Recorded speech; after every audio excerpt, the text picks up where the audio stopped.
Bonsoir, mon nom est Gilbert Thibodeau. Vous écoutez l'émission Le Candidat. Nous sommes mardi le 7 novembre.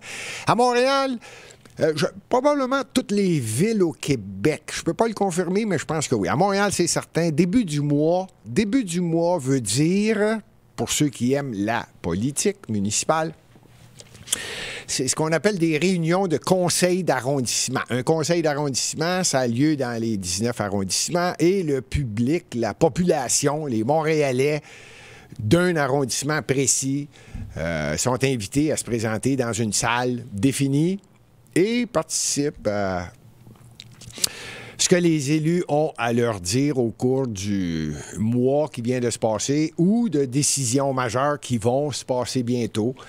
Et il y a une période de questions.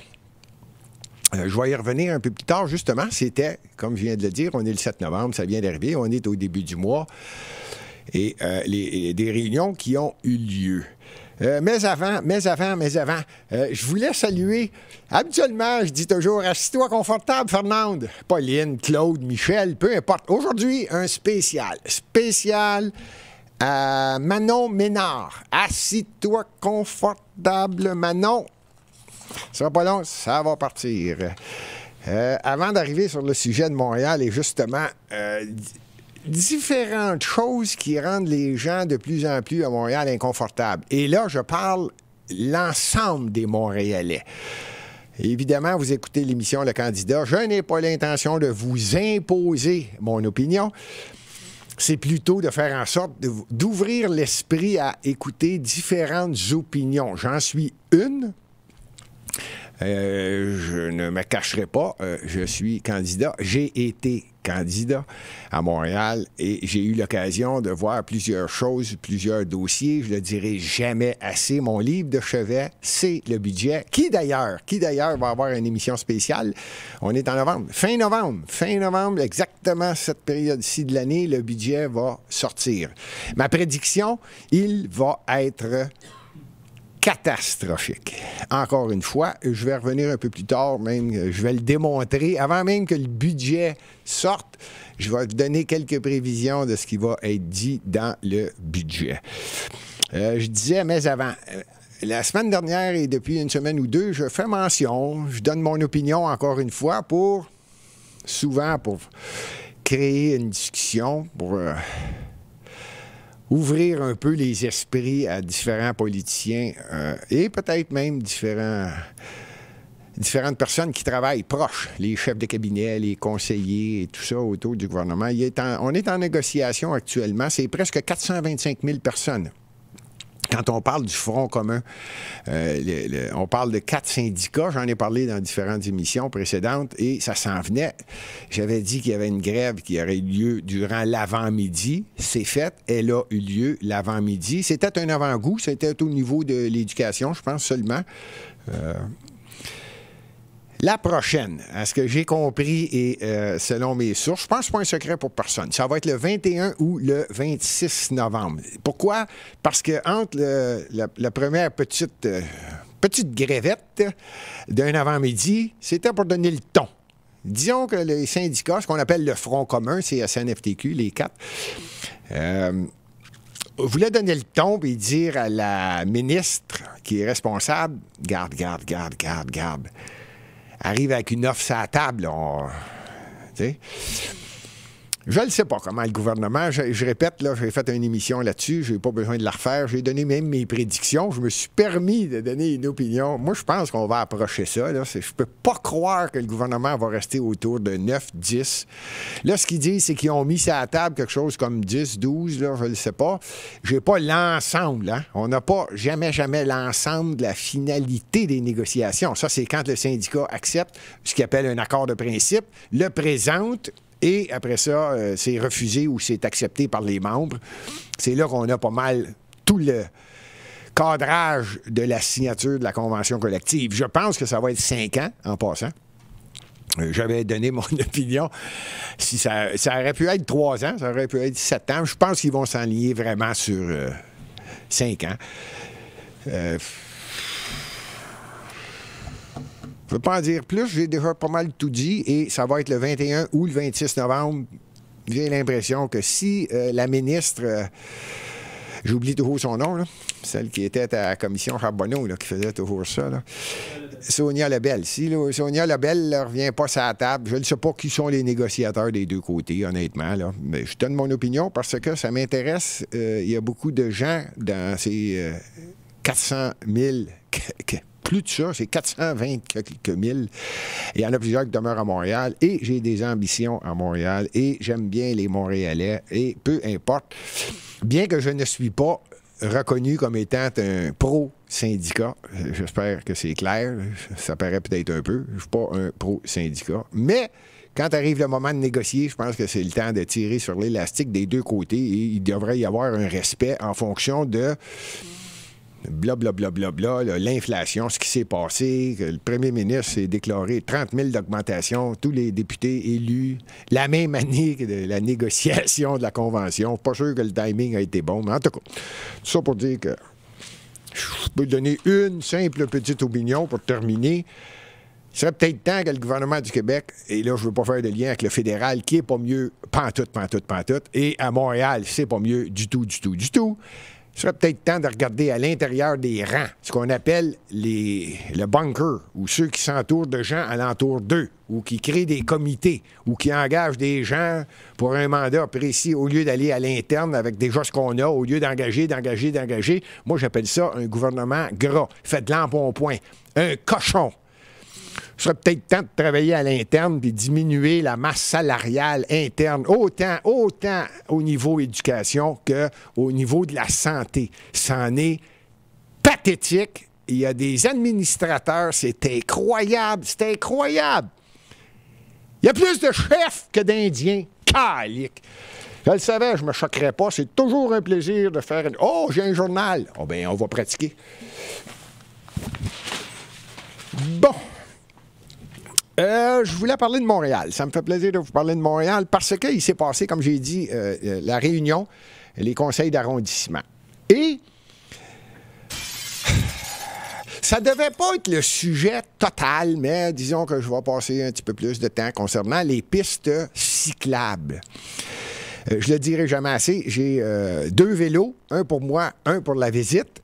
Et j'apprécie faire du vélo à certains moments. Et je ne suis pas celui qui cherche les pistes cyclables. Là, quand j'en trouve une qui est bien placée, qui est sécuritaire, je la prends. Mon point, pourquoi je prends la peine de dire ça? Parce que, je répète, je ne suis non seulement pas contre, je pense que c'est très bien que les gens puissent faire de l'exercice. Il y en a qui l'utilisent plus pour aller travailler. Aucune objection. À mon avis, on a tous le droit de faire ce qu'on veut lorsque une ville nous offre un service. Il y en a qui utilisent le vélo pour aller se mettre près d'une station de métro. Il y a des endroits où on peut stationner le vélo, on barre le vélo, on s'en va travailler en métro, on revient, on prend le vélo. Toutes les choses sont bonnes et je pense que c'est de bon augure. Ce que je n'aime pas et qui est totalement ridicule, c'est de mettre des pistes cyclables en fonction d'une pensée unique. Quand on a une administration municipale qui ne se concentre que sur une chose, c'est celui de faire en sorte que je décide et vous allez m'écouter. Non, je recommence. C'est pas comme ça que ça marche. C'est je décide, puis si boire, vous n'avez pas le choix. Puis je vais vous l'imposer. Puis je vais tellement vous écœurer que vous allez faire ce que je dis. Quand une municipalité en est rendue là, ça devient ridicule. Et je suis poli quand je dis ça. Ridicule. Ça devient totalement un manque de respect. N'oubliez pas que les taxes municipales sont payées par les Montréalais, qu'on appelle les propriétaires d'immeubles. Et de plus en plus, de condos. Le phénomène qui a depuis plusieurs années, là, qu'il existe des condos, eux aussi, ils payent des taxes. C'est près de 70 %. Mais non, ne me reprends pas à plus ou moins 2-3 %. C'est entre 65 et 70 % que c'est la population qui paye les taxes municipales. Après ça, tu as les commerces, évidemment, qui, eux, participent. Et c'est plus élevé, mais il y a moins de commerçants. Et évidemment, après ça, tu as les entreprises. Et au bout de la ligne, tu as ce qu'on appelle l'industrie. Malheureusement, c'est un autre point. Je vais revenir aux pistes cyclables, mais là, je viens de dire le mot industrie. C'est une autre chose qui, actuellement, la pensée unique. L'administration qu'on a à Montréal n'a aucune idée de ce qu'elle est en train de faire. Je donne toujours le même exemple, et là, il y en a d'autres qui vont s'y ajouter bientôt. Je répète, il va y avoir le dépôt du budget à la fin novembre. J'espère que les médias traditionnels, parce que j'aime ça le préciser avant d'aller plus loin. Vous écoutez un média indépendant, totalement indépendant. Il n'y a personne qui me dit quoi dire et personne ne me dit voici le narratif de ce qu'on pense et de ce que tu dois dire. Personne ne me le dit. J'arrive ici, on me dit 3, 2, 1 et on part l'émission. Nous ne sommes pas dans un média qu'on appelle subventionné. Je tiens à remercier tous ceux qui encouragent, évidemment, luxmedia.info. Pour ceux qui sont sur YouTube, toujours un plaisir de vous saluer. Merci pour les commentaires, le pouce en l'air. Si l'émission vous intéresse, c'est bien pour nous. C'est bien pour l'émission de se faire connaître et la diffusion quand vous la partagez. Je reviens aux industries à Montréal. En 2017-2018, à l'époque, le maire du plateau Montréal était bien placé à l'intérieur de Projet Montréal. La mairesse était Valérie Plante et je m'amusais à dire que le vrai maire de Montréal, c'était Luc Ferrandez. Et il était responsable de plusieurs choses à Montréal, là, étant donné qu'il y avait des grosses chaussures, disons. Tout ça pour dire qu'il y a une compagnie qui s'appelle Solargise. Solargise est venue ici, c'est quelque part, 2017-2018, là, et qui voulait s'installer avec quelques milliards de dollars. On ne parle pas de 1 milliard, 2 milliards, on parle de 3 milliards, 4 milliards ou plus d'investissements pour installer une industrie qui va exactement dans quelque chose qui est nécessaire et qui, à mon avis, est une bonne vision. On appelle ça des panneaux solaires. Et je pense qu'il aurait été bien que ce soit installé à Montréal. Eh bien non, eh bien non, eh bien non. Cette industrie-là s'est présentée. Elle devait rencontrer, évidemment, la mairesse et M. Ferrandez. Et les deux ne se sont pas présentés au rendez-vous. Luc Ferrandez, si ma mémoire est bonne, il a dit « J'ai pas le temps. Qu'est-ce que tu veux que j'aille faire là? On n'a pas besoin de ça. » Et Valérie Plante s'est carrément pas présentée. Et la compagnie, le conseil d'administration qui devait rencontrer les élus de Montréal, s'en est pas caché. Il a dit « C'est une administration en culotte courte. Ils sont pas conscients de ce qui se passe. » Et est allé s'installer, s'établir dans une ville qu'on appelle une ville du Grand Montréal, un petit peu à l'extérieur, sans la nommer, Valleyfield. Et ça va très bien. Énorme investissement qui fait en sorte qu'il y a des gens qui déménagent, s'en vont à Valleyfield. Pourquoi? Parce que c'est une grande entreprise, une grosse entreprise, beaucoup d'employés nécessaires et les gens s'établissent. Montréal était non seulement sur les rangs, le premier choix. Et c'est ça que je trouve triste. C'est qu'on est en train de développer... J'ai rien contre le développement des villes. Moi, je les appelle les villes satellites, tout le tour de la métropole. Montréal, c'est je le dirai jamais assez, la plus belle ville au Québec, au Canada. Vous direz, j'y suis né, j'ai travaillé, j'ai eu des commerces, j'ai eu des entreprises, j'ai eu des compagnies, j'ai eu toutes sortes de choses ici à Montréal. J'y vis, j'ai été locataire, je suis propriétaire. J'adore Montréal et je trouve qu'elle est malmenée à cause d'une administration, peut-être 2, 3 de suite, là, mais celle qui est actuellement là, c'est la pensée unique. L'écœurant titre, on va écœurer la population. Si vous n'aimez pas les vélos et si vous n'écoutez pas ce qu'on vous dit, vous êtes des niaiseux et on va vous écœurer. À un tel point qu'on met des pistes cyclables des deux côtés de la rue pour empêcher que les gens se stationnent. Faut-tu être totalement perdu? Et après vérification, j'ai fait les vérifications, on me dit qu'il y a des normes. Oh, ça prend une certaine largeur. C'est faux! Pas compliqué, pas faux. Ben faux. Non, je recommence. Ben faux. Une menterie totale. Vous ferez vous-même les mesures. Allez-y avec votre ruban à mesurer. Vous allez voir, les pistes cyclables n'ont pas une qui a la même largeur. C'est selon la largeur de la rue pour faire en sorte que on ne mette pas de place de stationnement. Donc, on met la piste cyclable. Après ça, on met une certaine distance.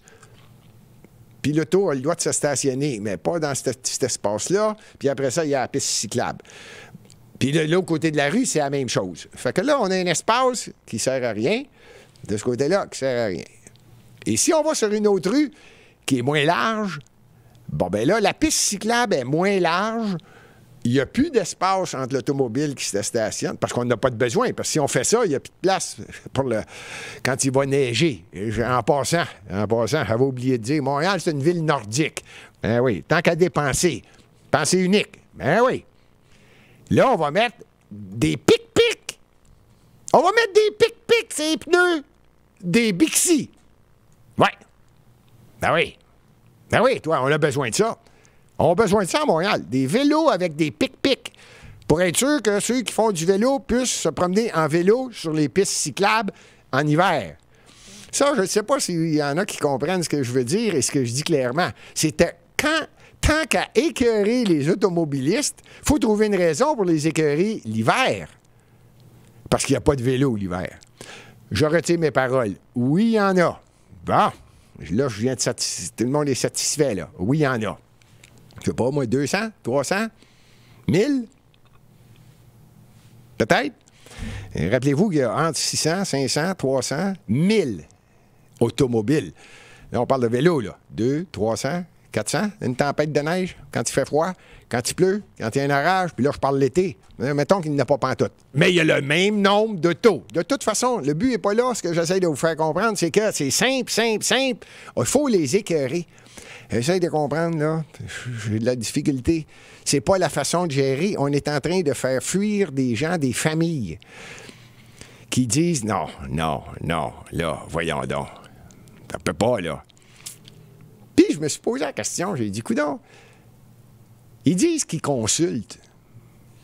Ils disent que pendant les conseils d'arrondissement, les gens y vont, et je le crois.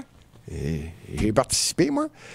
Puis c'est vrai, les gens se lèvent, ils vont poser une question, puis les élus sont obligés de répondre. J'ai dit, comment ça se fait qu'il n'y a pas personne qui s'en va là, puis qui dit, hey, il y a une nouvelle piste cyclable sur telle rue, là, pas d'accord, moi. Comment ça se fait qu'on n'entend pas parler de ça? La pensée unique, là, c'est beaucoup plus puissant qu'on pense. Et voici pourquoi. Dans Notre-Dame-de-Grâce, il y a 19 arrondissements à Montréal. Je parle souvent de différents comme Onsic, Pointe-aux-Trembles, Hochelaga, Plateau, Montréal-Nord. Là, je vais y aller. Notre-Dame-de-Grâce, Côte-des-Neiges. Il y a eu effectivement un conseil d'arrondissement. Et il y a une période de questions. Bon. Pour poser la question, le conseil d'arrondissement, j'arrondis, là, 7 heures. Ça commence à 19 heures le soir. Il faut que tu arrives à 6 heures pour enregistrer ta question. Parce qu'il ne faut pas que le conseil d'arrondissement dure trop longtemps. Après ça, c'est les élus de l'arrondissement qui font la présentation de différents projets qui ont eu lieu, les dépenses qui ont eu lieu, et ils font leur présentation. Mais il y a une période de questions. Donc, tu arrives à 6 heures, 18 heures, tu écris ta question, tu dis qui tu es, ton adresse et tout, et tu donnes ta question, et ils vont... Et plus tu arrives de bonne heure, c'est à partir de 6 heures, et là, les questions sont enregistrées et ça s'en va à la période de questions. Et arrive la période de questions. Coïncidence. Coïncidence.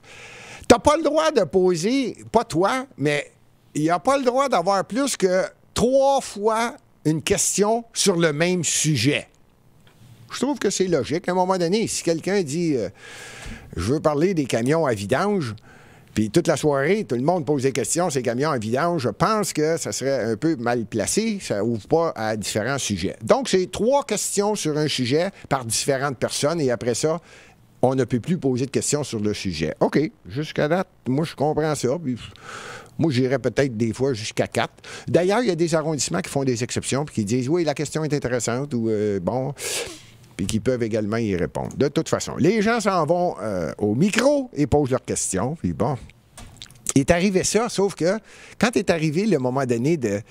Là, vous allez me dire, Gilbert, tu l'as vérifié? Oui, je l'ai vérifié. Là. C'est la rue Terrebonne.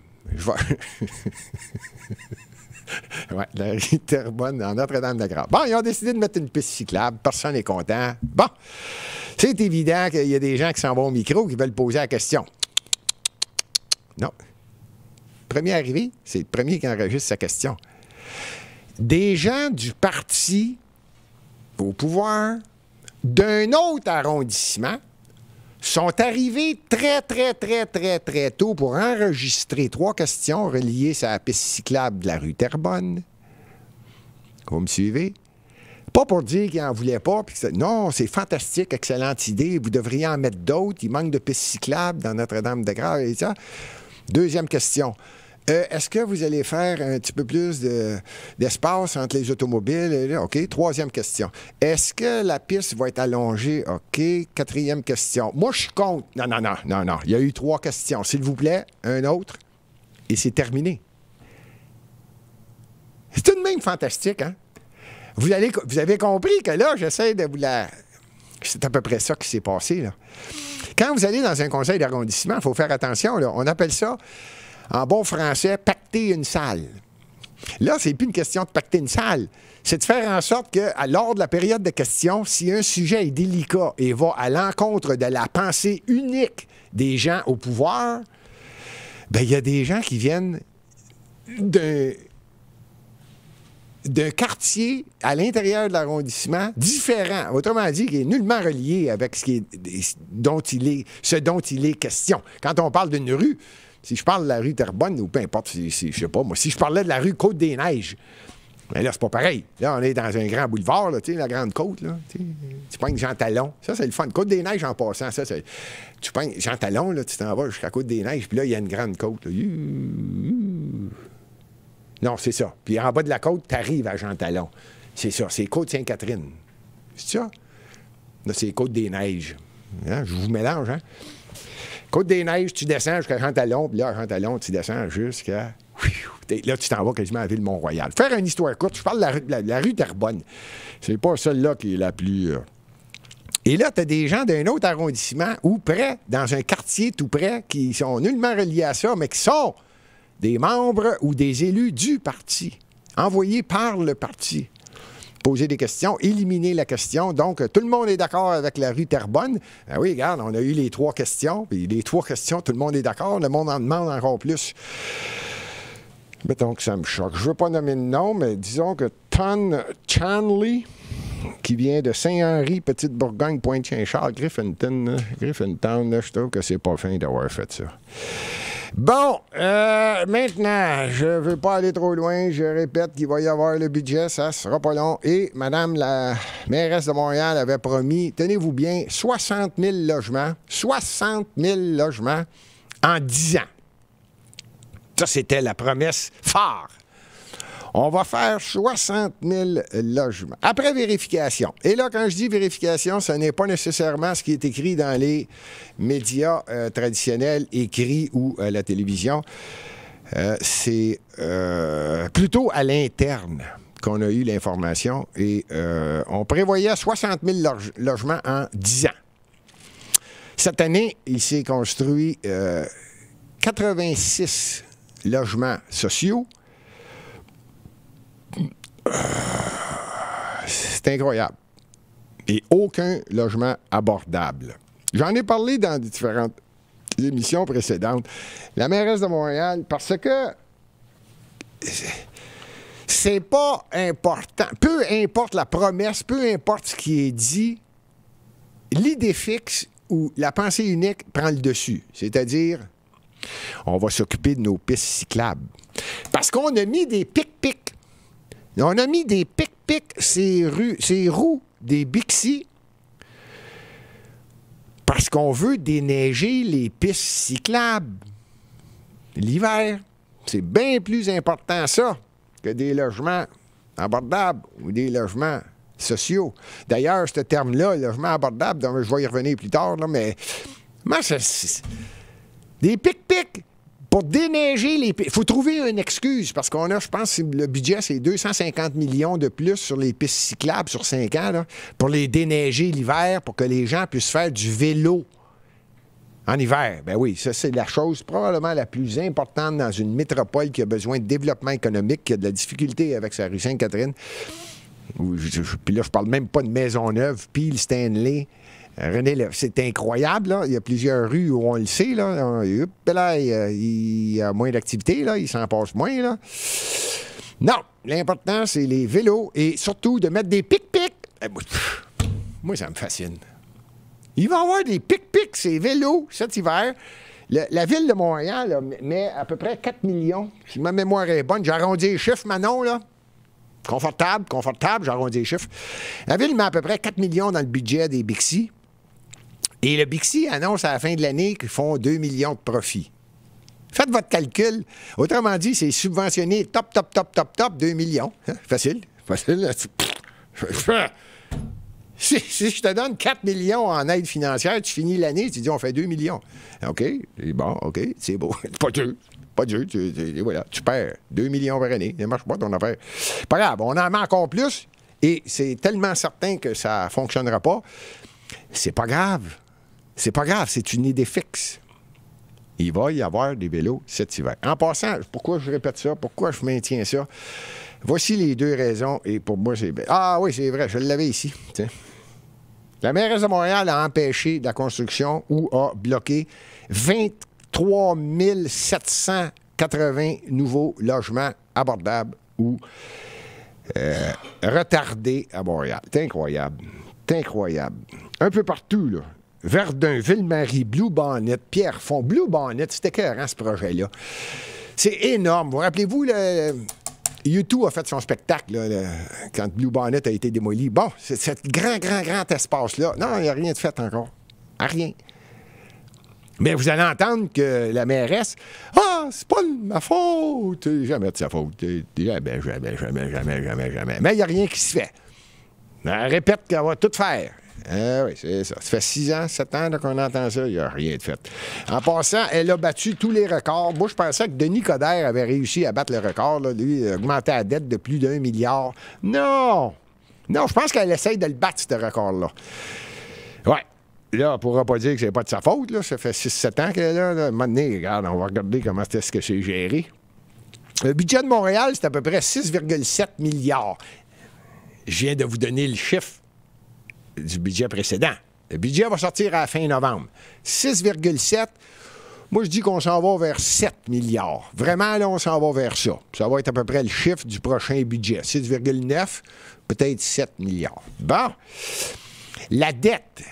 Là, Manon, assis-toi confortable, attache ta tuque avec la broche. Là, il y a de quoi. C'est pas de ça. La dette brute de Montréal, 13 milliards. 13. Le budget, il est 6,7. 13 milliards. N'allez pas croire que ça va rester là. Non! Je viens de vous donner le chiffre de l'an passé.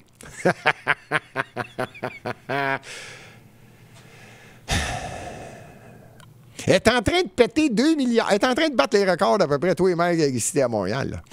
Puis là, tenez-vous bien. Là, ils veulent tellement pas dire qu'on est au-dessus de 100 %. Là, ils ont augmenté la norme, parce que c'est le gouvernement du Québec qui décide quelle ville on va créer. Montréal, c'est une création de toutes pièces. Il y a une entité qui peut créer ça, c'est un gouvernement. C'est le gouvernement du Québec qui a créé Montréal. Montréal, entité. Bon. Et le règlement était, tu n'as pas le droit d'avoir plus de dettes que ton budget. Bon, ça se tient. C'est changé. Là, c'est changé. Ouais, c'est changé. Là, c'est 110 %. Là, ça, c'est... Le gouvernement du Québec a tellement peur d'aller écœurer qui est élu à la mairie de la métropole du Québec. Il faut changer quelque chose. Quand il n'augmente pas le chiffre, autrement dit, la dette de Montréal peut atteindre le 110 % du budget. Ou ce qui est arrivé, là, je ne veux pas insulter, ça tombe que je suis obligé d'en parler, le gouvernement de la CAQ, M. François Legault, qui a donné, je pense que c'est l'an passé, 284. Manon, choque-toi pas, là, c'est 284 ou 384 millions. Un petit chèque à Montréal, puis tiens, et voilà, ton budget balance, le garde, on n'en parle pas. Et ça pète de partout. Montréal coule de partout. La promesse phare que j'ai dit tout à l'heure, 60 000 logements, en partant, il faut être totalement inconscient. Il ne faut pas connaître Montréal dire ça. Il faut vraiment arriver à Montréal à l'âge de 20 ans. Il faut que tu partes de Rouyn-Noranda, puis tu t'en viens à Montréal à 20, 22 ans, puis là, tu t'en viens étudier à Montréal, puis là, tu dis, moi, je connais Montréal. Moi, j'aime Montréal. Ouais, c'est ça. Juste d'avoir dit, là, À l'époque, 2017, 2018, 2019, Denis Coderre vient de se faire battre. Valérie Plante est élue, ça fait 1 an ou 2. Puis là, le grand projet phare, si je ne me trompe pas, c'est 1 an après, 2-3 ans de mandat, on va bâtir 60 000 logements en 10 ans. Hey. Ça rentre à tour de bras, là, ils appellent ça le chemin Roxham. Illégal, top, là. Et là, j'ai eu un gars que j'appelle le raisin en chef du Canada. Lui, il est à Ottawa. Lui, il dit, ah ouais, venez-vous-en, de partout. Venez-vous-en, passez par les fenêtres, passez par la porte, passez par un tunnel, passez donc par où ce que vous voulez. On prend n'importe qui. Puis n'importe qui, ça s'en va, ce monde-là, dans les grandes villes. Montréal, Toronto, Vancouver. Je dis pas qu'il y a juste Montréal au Canada, mais ça rentre de partout. On a la chance d'avoir le chemin Roxham pas loin de Montréal. Caroline, qu'on est chanceux. En tout cas, ça rentre. Je reviens à 60 000 logements. Hey! C'est pas 60 000 que ça prend, là. Ou bien, ça prend quelqu'un de responsable à Québec qui dit on va arrêter de faire entrer 55 000, 60 000, 70 000 immigrants par année. On va commencer à faire un ballon. Avant de commencer à parler comme ça, va voir le raisin en chef au Canada, puis tu lui dis, garde, ferme les frontières, fais quelque chose, là. Faut plus que ça rentre, les illégaux. Lui, c'est pas dur, il paye les médias. Tu sais, c'est le plus grand commanditaire des médias subventionnés. Lui, c'est 1 milliard par année, il s'en fout. Lui, il dit aux médias, bon, ben dites que là, le monde, il passe plus illégalement au Canada. Ah, je sais pas combien il a dit de niaiserie d'une journée, lui. Mais de toute façon, ça rentre encore, faites-vous-en pas. En plus, que lui, le bozo en chef, là, il parle de 500 000 immigrants par année. Yahoo, venez-vous-en. Bon, OK, il n'a assez dit, là. Je sais pas si vous le savez, là. C'est du monde en sacrifice. Fait que là, j'ai une petite madame ici à Montréal, là, que, en tout respect, que j'appelle la prune. Parce que moi, j'ai beaucoup de respect. Moi, il y a quelque chose qui est très important. Je ne mélange pas les sexes, les genres. Tu es un raisin ou une prune. Moi, c'est comme ça. Donc, Trudeau est dans la boîte à raisins et Plante est dans la boîte de prunes. Tout ça pour dire qu'il y a 60 000 logements pendant 10 ans. Ça va prendre 10 ans pour faire 60 000 logements. Tenez-vous bien, à mon avis, s'il n'y a pas une administration qui prend Montréal au sérieux, bientôt, ça va être le bordel. C'est déjà un peu caché dans les médias, on s'en aperçoit, il y a de plus en plus d'itinérants. C'est un autre problème et je vais parler de ce sujet-là dans une autre émission parce que ça devient problématique. Je ne dis pas que c'est la chose la plus importante à Montréal. Montréal, c'est une métropole et c'est un moteur économique pour l'ensemble du Québec. Je ne dis pas que l'itinérance n'est pas importante, mais c'est pas vrai qu'on va me dire à moi, Gilbert, c'est le problème numéro 1 à Montréal. Non, ça se règle. Personne tente de travailler sur ce dossier-là de façon différente. Ça fait des années qu'on frappe sur le clou de la même façon. Jusqu'à preuve du contraire, si tu frappes sur le clou toujours de la même façon, il va rentrer de la même façon. Il n'y a rien qui va changer, parce que là, tu frappes toujours. Si je fais toujours ça, il va arriver toujours la même chose. Bon, ça, c'est clair. 60 000 logements. Moi, là, je vous le dis tout de suite, je pense, et j'en suis presque certain, c'est entre 150 et 175 000 logements en moins de 5 ans. Nécessaire. Sinon, le trouble va commencer. Quand on a une mairesse qui en bloque 24 000, tout simplement pour la raison, c'est pas une question de budget, c'est pas une question... Non, elle bloque les projets. Il y a des gens qui veulent développer à Montréal. Il y a des gens... Non, c'est retardé. On n'en veut pas. Elle a déjà dit clairement. On n'en veut pas. C'était quoi l'expression de... On est assez à Montréal. On n'a pas besoin de touristes. Ça part mal, là. On parle de la métropole. Puis n'oubliez pas que si... Là, le mot qu'on entend le plus, c'est logement abordable, ce que je disais tout à l'heure. Là, okay? On va utiliser les deux mots. Il y en a qui disent logements sociaux ou logements abordables. Les termes sont différents, mais veulent à peu près dire la même chose. Sociaux ou abordables. Et on ne construit pas de logements. En fait, on veut en construire, mais la mairesse de Montréal a fait un règlement qui dit que si tu ne fais pas de logement abordable, tu vas avoir une pénalité. Bon, OK. Pourquoi? Bien, parce qu'on veut qu'un contracteur bâtisse des logements abordables ou sociaux. Bon. OK? Qu'est-ce qui arrive?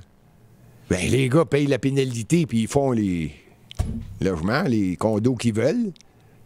Premièrement, la mairesse de Montréal, ou peu importe l'élu dans une ville, de qu'est-ce que tu essaies de faire là?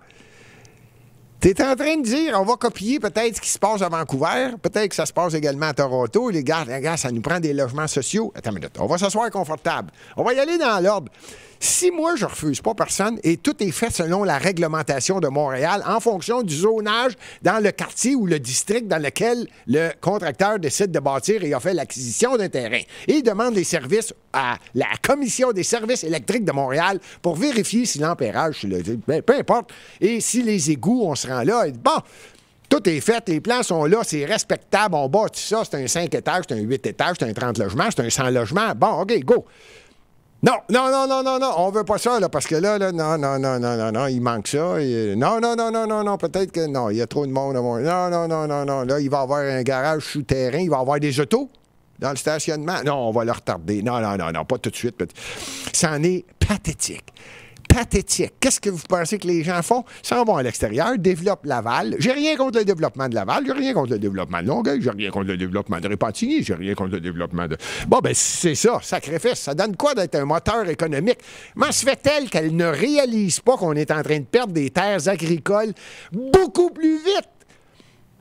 Parce que les gens s'en vont, puis qu'est-ce que vous pensez que le maire de Varennes ou le maire de Boucherville, ou peu importe le maire, la mairesse, peu importe, sans insulte, voyons, on va dézoner. Là, voyons, on manque de terrain, là. On va dézoner un petit peu de zone agricole. On va faire du terrain, puis on va faire des routes. On est en train de perdre nos terres agricoles parce qu'on a une mairesse à Montréal, cruche. Ça, c'est une coche de plus que prune, puis au-dessus, des fois, je mets des cruches. C'est incroyable, là. Puis on va me parler d'environnement. Après ça, on va me dire, ben non, mais on veut des logements sociaux, puis ils veulent pas. Le monde n'écoute pas. Hey! C'est simple. Augmente ton parc immobilier. On va y aller dans l'ordre.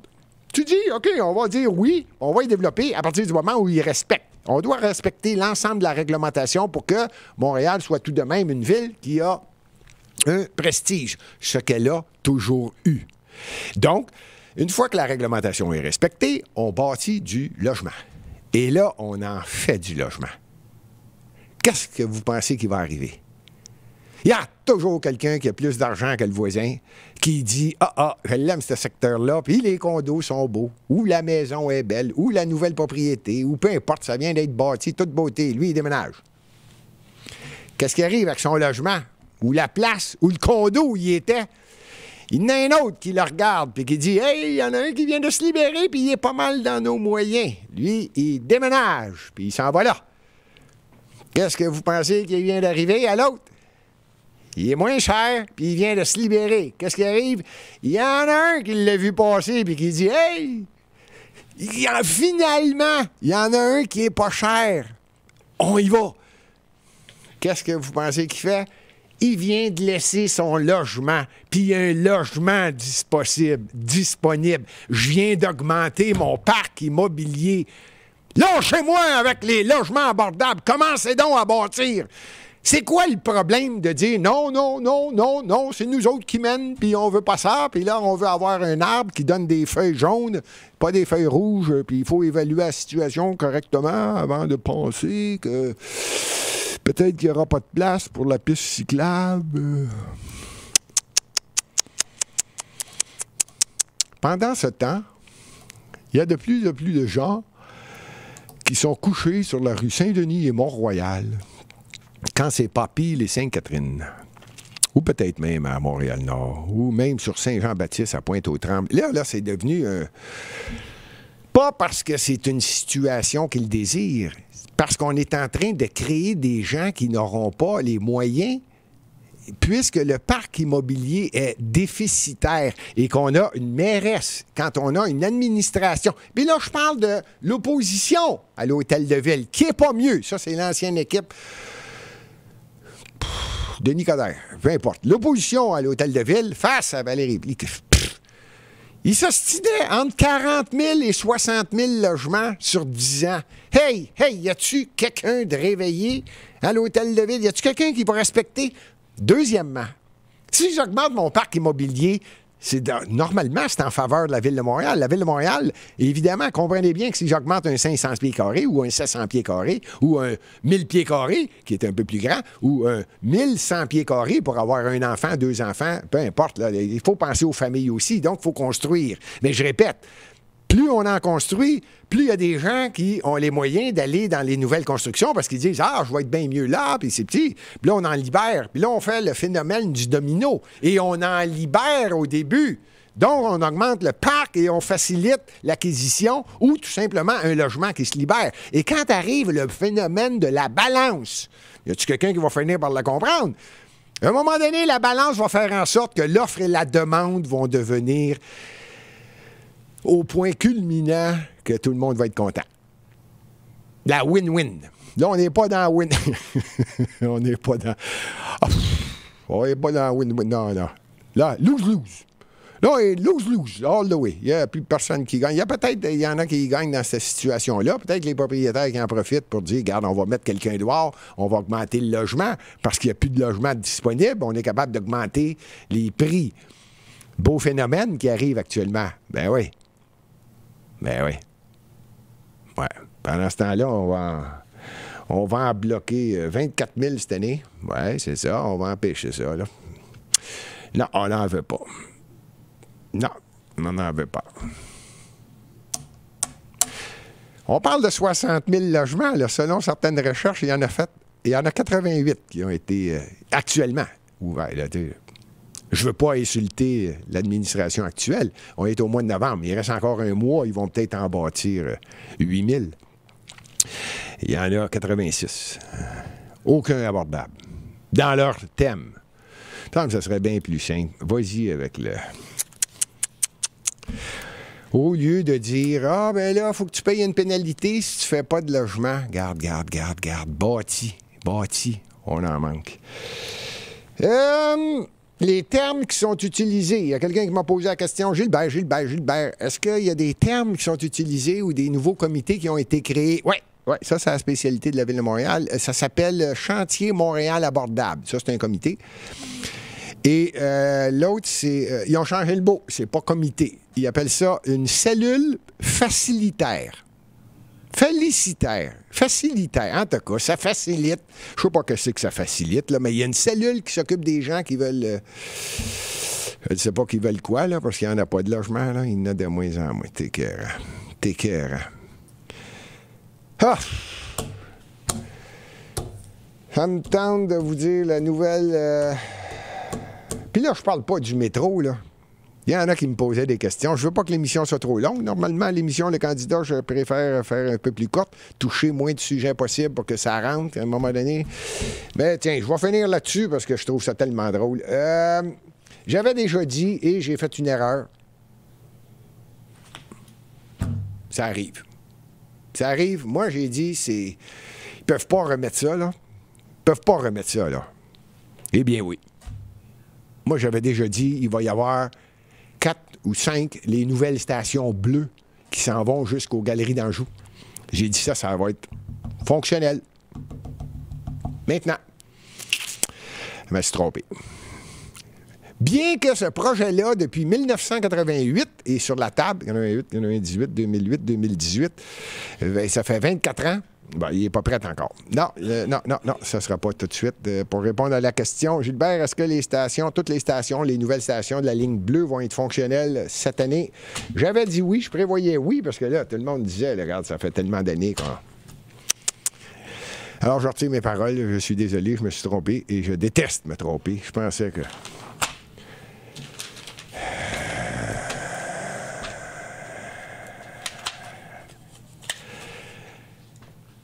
Étonnamment, je termine là-dessus, je ne veux pas en parler, je vous annonce déjà que la semaine prochaine, j'ai fait la vérification de ce que l'Office de la consultation publique de Montréal, et ce qui vient d'arriver et ce qui a été annoncé dernièrement.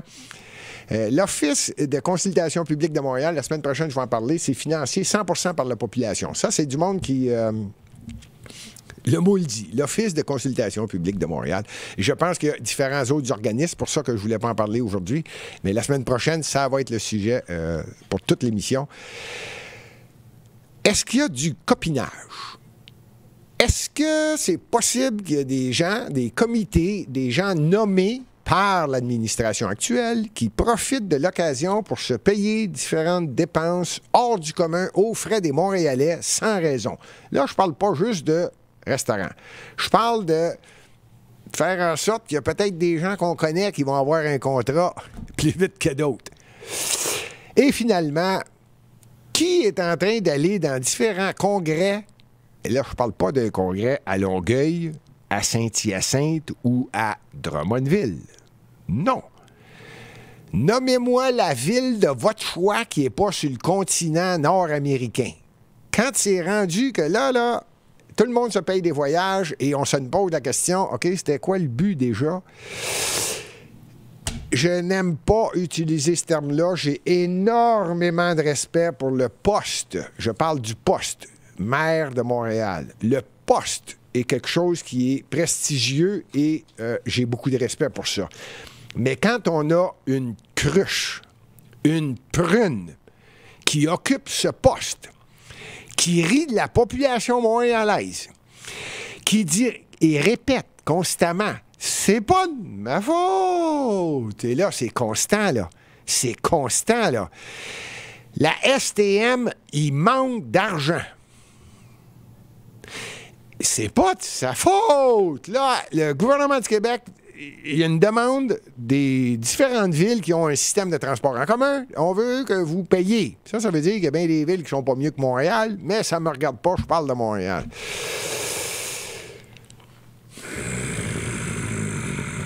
Payer pourquoi? Ben, c'est parce que le budget n'arrive pas. Attends une minute, là.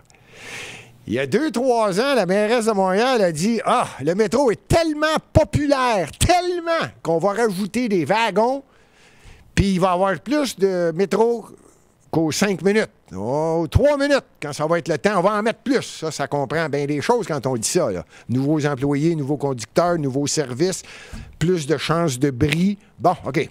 Ça, c'est il y a quelques années, là. Parce que c'était tellement populaire que ça va être rentable. Ouais. Ben,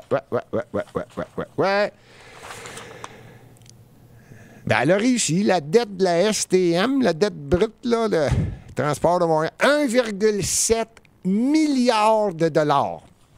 Tenez-vous bien, lors de la dernière campagne électorale, le Parti Action Montréal, dont j'en fais partie, avait dit ça serait peut-être bien de profiter de l'occasion.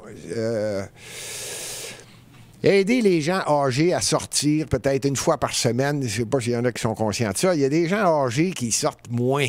Ils ont moins l'occasion. Il ne fait pas beau, c'est l'hiver. Puis ça coûte 3,50 $ pour sortir en métro ou prendre l'autobus. Mais bon. Et j'avais présenté un projet qui disait une fois par semaine. Une fois par semaine, le mardi. On avait décidé le mardi. J'avais dit une fois par semaine, toute personne de 65 ans et plus qui présente une pièce d'identité avec photo. Toute personne, le mardi, exclusivement le mardi, transport public gratuit. C'est gratuit toute la journée du mardi, 65 ans et plus. Profitez-en. Jean Coutu est en spécial. Les cinémas font des spéciaux. Peu importe. Le mardi, le transport en public à Montréal, 65 ans et plus, n'importe qui, venez-vous-en à Montréal. Et ce n'était pas juste pour les Montréalais. N'importe qui. T'es en vacances, tu viens d'Italie, tu viens de n'importe... 65 ans, on est mardi, on est en vacances, les transports en commun, c'est gratuit. C'est-tu beau comme publicité? Rien qu'une journée, là. Rien qu'une. Il y en a qui m'ont dit, wow, M. Thibodeau, vous faites vos calculs. Hey, boy. Ça n'a pas été long que le journaliste il a arrêté de poser des questions. J'ai dit, voulez-vous qu'on parle de combien est-ce qu'il y a d'élus à Montréal? Voulez-vous qu'on parle de combien est-ce qu'il y a d'employés de trop à Montréal? Je parle pas des cols bleus, des policiers et des pompiers. Voulez-vous qu'on vérifie où est-ce qu'on va aller? Eh boy! Là, la question a comme disparu. OK. Et pour rentrer en compétition avec Action Montréal, la mairesse de Montréal, évidemment, elle, c'est « Ah, eux autres, c'est juste le mardi. » Transport public gratuit, 7 jours sur 7, 365 euros par année pour toute personne de 65 ans et plus. Ouais. Je pense qu'elle n'a pas fait de calcul, là. Là, elle n'a pas fait. N'oubliez pas que quelques années avant, en plus, on augmente le nombre de métros et d'autobus à différentes heures parce que c'est populaire. Quelques années plus tard, ah ben là, regarde, nous autres, on est meilleurs. On va faire ça gratuit, 65 ans et plus. J'espère que tout le monde sait que il vient d'arriver. Là, c'est vrai, je termine là-dessus, parce que le cœur me lève. Tenez-vous bien, là, ce qu'elle va être obligée de faire, parce qu'il y a une ministre à Québec, je ne sais pas son nom, mais elle a dit non. Là, garde. Gérez votre budget correctement. Ça, c'est une ministre à Québec qui a dit ça. Il dit, comment ça? Parce que la Ville de Montréal vient d'annoncer qu'on n'aura pas le choix. Il va falloir couper dans le nombre d'autobus. Il va falloir couper dans le nombre de métros. Il va falloir couper les heures. Voyons, il y a quelques années. Quand je vous dis qu'on a une mairesse qui est totalement inconsciente, elle en est à vouloir atteindre le communisme. Elle dit à tout le monde, c'est gratuit. Dites-vous une chose, quand quelque chose est gratuit, c'est vous le produit. Il y a quelqu'un qui paye. Puis, regardez bien le budget. Ça s'en vient au mois de novembre. Vous allez voir. Vous allez en faire des culbutes. J'ai hâte de voir comment les journalistes vont parler de ça. Je prévois qu'elle va encore augmenter la dette. Rappelez-vous que il faut que je la finisse, cette émission-là. Le cœur me lève. C'est hallucinant. Les taux d'intérêt montent. Montréal, on a 600 à 700 millions de dollars d'intérêts à payer. On a un budget de 6,7 milliards. Je parle juste des intérêts, j'ai pas remis de capital. Ils sont en train de pousser par en avant la dette de Montréal. Ils s'en fichent. Une gang de communistes. Autant dans la boîte de raisin que dans les prunes. Salut.